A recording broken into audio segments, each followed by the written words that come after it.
All right, guys. So with the Green Bay Packers offseason officially starting this week, I wanted to make a video to go over all the upcoming free agents for the Green Bay Packers, unrestricted free agents, restricted free agents, and also all the exclusive rights free agents they have upcoming this offseason, and kind of break them down, looking at what each restricted free agent and exclusive rights free agent would cost against the salary cap, and then also break down each unrestricted free agent and whether I think the Packers will entertain bringing them back on the team this season. Now, this year isn't as bad as most years. There are some important free agents for sure, but it's not too terrible, and the Packers actually have a decent amount of money, but it adds up when you start signing your exclusive rights free agents and restricted free agents and also the lower tier roster players with the league minimum raising every single year. So it definitely does add up, so I want to show you guys that as well. Quickly, before we dive into the free agents for the Green Bay Packers, want to give a big shout out to Sleeper for sponsoring this video. Use code BASS, B-A-S,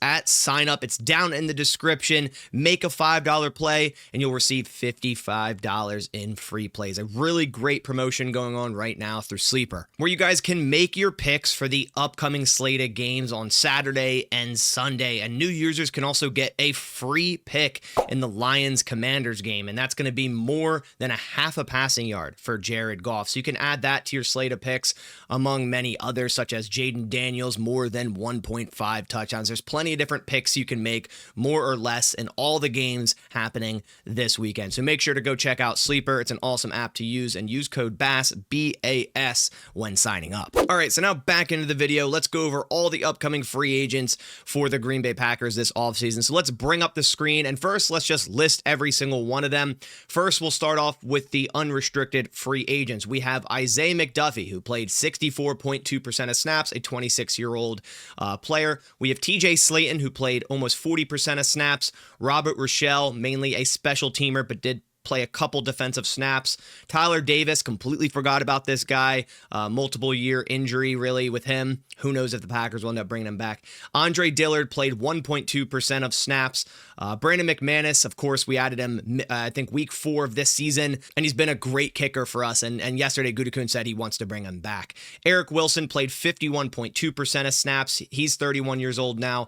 Josh Myers played 93% of snaps, obviously our starting center there. Corey Ballantyne, also a special teamer, but did play some defense, 7% of snaps. A.J. Dillon obviously went on IR before the season started with that stinger, so he played no snaps. Eric Stokes played 54% of snaps.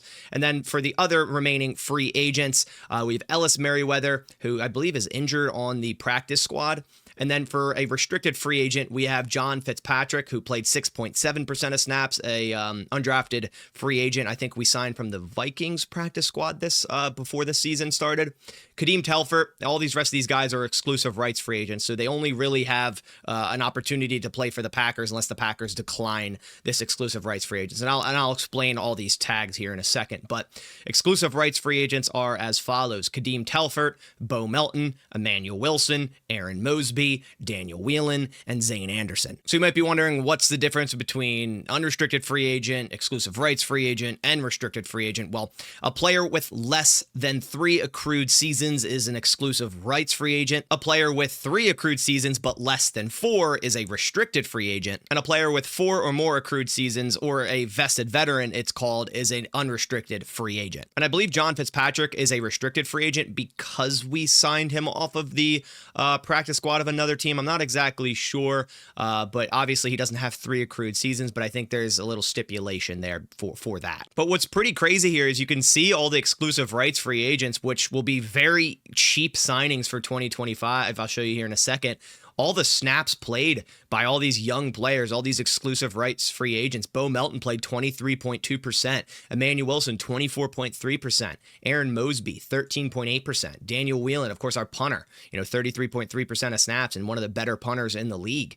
Zane Anderson even played 11.3%. Of course, is an awesome special teamer for us. It's crazy that Zane is still an exclusive rights free agent at 28 years old because he hasn't had that many accrued seasons yet. All right, so you might be wondering, what does it cost to bring back exclusive rights free agents? Firstly, with exclusive rights free agents, no other team can negotiate with them. They can only negotiate the team they're with the league mandated exclusive rights free agent contract. which does depend on how much they played last season, I believe. So these differ, but I'll show you guys real quick what it would cost for each of these to bring back. So Kadeem Telfort, an exclusive rights free agent to extend one more year, $960,000. Zane Anderson, $1,030,000. We have Aaron Mosby, $960,000. I believe that's the minimum there, and it can go up slightly above $1 million. Daniel Whelan, over $1 million. Emmanuel Wilson, over $1 million. So I'm sure if you hit a certain threshold, I'm probably like 25% of snaps or something of that sort, it goes up, because Bo Melton's $960,000 there. So those are all the exclusive rights free agents. So you could see the Packers, if they signed all these guys, which it's a no-brainer to do so. It's so cheap, and all these guys actually played snaps for us on either offense, defense, or special teams. So I think the Packers do bring back all their exclusive rights free agents, and the cap does drop to $44 million in cap space. Now, that's not effective cap space, so we have to tie into things like the draft and what other contracts are going to look like. So the Packers cap space after signing all the exclusive rights free agents will be lower than this, but the Packers still have a decent amount of money this offseason. Now, if the Packers wanted to bring back John Fitzpatrick, who's a restricted free agent, they would have to either give him a first-round tender, which obviously they wouldn't do, and that basically means if another team were to sign him, they have the right to, they'd have to give the Packers a first-round and also second-round tender, same thing. That cap hits at $5.2 million, and right of first refusal. Basically, another team can offer him a deal, and the Packers have a chance to match that, but that cap hit comes in at $3.1 million. So likely the Packers won't give him any restricted free agent tender, let him hit free agency, and then bring them back if they want to at that point. Now for the unrestricted free agents. Obviously, these players are allowed to negotiate with any other team once free agency starts, and some of these players won't be on the Green Bay Packers next season. Now, I think the Packers should move on from Isaiah McDuffie. I think they can bring in other linebackers that could just offer more than him. He played, 64% of snaps, and at times he was a good run stopper, but I think the Packers could definitely upgrade there. Now, if it's a really, really cheap deal just to have a depth guy in there that knows the defense, sure. But with Isaiah McDuffie, I think they could upgrade. And also, guys, I plan on making videos going over some available free agents for this upcoming free agency at certain position groups. So let me know what position group you want me to do first, and I'll probably do like 1 or 2 a week. As for Eric Stokes, halfway through the season, I'd say, hey, the Packers are going to bring him back. But the last month, he's been getting less and less snaps, and I believe he only had like 1 snap against the Eagles, kind of showing that they're done with Eric Stokes. They're moving on from Eric Stokes. And unless it's like a 1-year vet minimum deal that he accepts, which I'm sure another team will end up just taking a shot at him and giving him, a couple $1 million contract for 1 year. I just don't see the Packers matching that. I think they need to address cornerback this offseason, and whether that's in the draft or free agency, I just think they're going to go a different route. They still have all their other cornerbacks on the roster outside of, Eric Stokes and Robert Rochelle, the only ones, and Corey Ballantyne, the only ones free agents that are this offseason. So, and then whatever they end up doing with Shai Alexander, I just don't see them bringing back Eric Stokes, but I wouldn't be surprised if he did accept, a very low deal, like a prove it deal. But I feel like this last year was kind of his prove it year, and it didn't work out. Eric Wilson, I feel like they 100% bring back. They like Eric Wilson a lot, not only for special teams, but they could bring him in, and he's a guy that can put the green dot helmet on and coordinate the defense in case of Quay Walker going down with an injury, and you always need another one of those guys. Plus, he's very versatile. TJ Slayton, this one's interesting for me. I don't know what they're going to do here. I could see the Packers just going a completely different route because they switched schemes, and TJ Slayton was kind of brought in as that nose tackle in a 3-4 system, and I think they might just try to go a different route and try to put different players in this scheme. Again, and this goes for all of these. If these players accept vet minimums, like the Packers are going to bring them back. But I think another team in like a 3-4 system that needs a nose tackle is going to go out and sign TJ Slayton. I just don't know if the Packers are necessarily going to bring him in. Brandon McManus, you can almost guarantee the Packers are going to re-sign Brandon McManus. He's been awesome for us as a kicker. Corey Ballantyne, I feel like they finally move on from. He's been okay as a special teamer. He's 29 years old, probably turning 30 soon. And I feel like they need to get new gunners like Corey Ballantyne, Robert Rochelle. I feel like these guys have had multiple holding calls on special teams. So Andre Dillard, they brought him in as a depth tackle. I see them moving on from him as well. He didn't really play at all, nor did we need him to, which is good. I just don't see them bringing him back. Robert Rochelle, kind of the same as Corey Ballantyne. I could see them bringing him back for a really cheap deal just to have a special teamer out there, but we'll see. A.J. Dillon, I don't see them bringing back.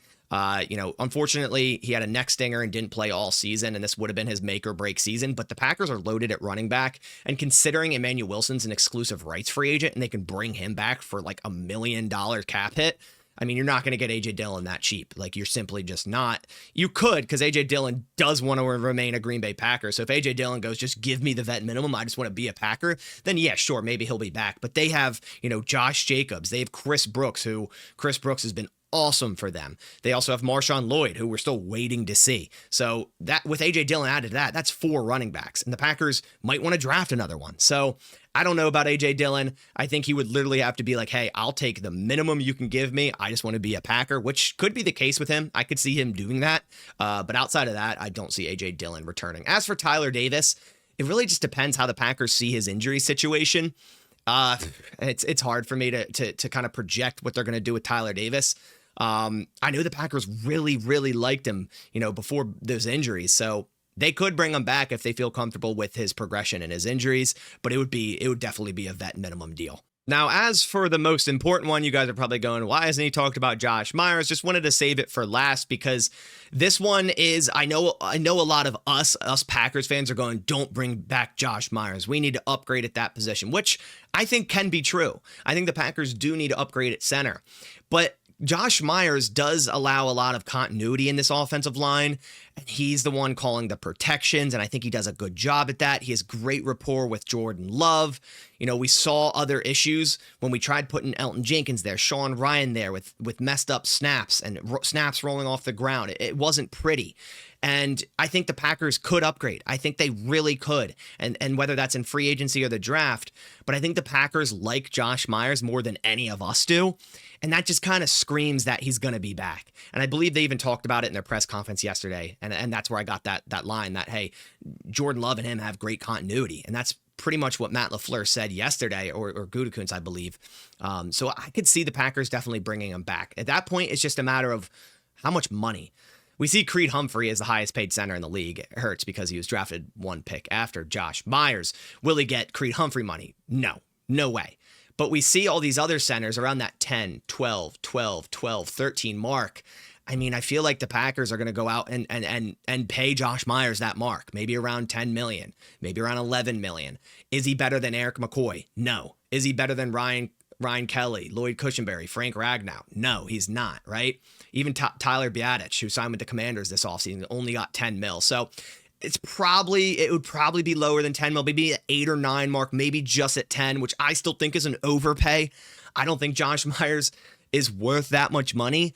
I'm just speaking it like it is, and I just feel like the Packers are going to go and give Josh Myers, say, like a 2 or 3 year deal at like $8.5 million or $9 million per year. So those are all the upcoming free agents for the Green Bay Packers in this 2025 offseason. Again, it's not as crazy as it's been in years past where we have a lot of like high tier players hitting free agency. There are a couple starters with Josh Myers, Isaiah McDuffie, if you consider him one, but mainly a lot of these players that are important to our team are exclusive rights free agents. So the Packers are definitely going to bring those back. And then there's some depth guys they have to decide on, like Eric Wilson, Eric Stokes, TJ Slayton, Corey Ballantyne. So let me know what you guys think down in the comments. What do you think they're going to do with Josh Myers? What do you want them to do with Josh Myers? Let me know what you think of Eric Stokes, and just let me know what you think overall of this upcoming free agency class. I hope you guys learned something through this video, and I hope I broke down the entire free agency class well for the Packers this offseason. I appreciate you guys coming by. If you could hit the like button down below. Reminder to check out Sleeper. Use code BASS at sign up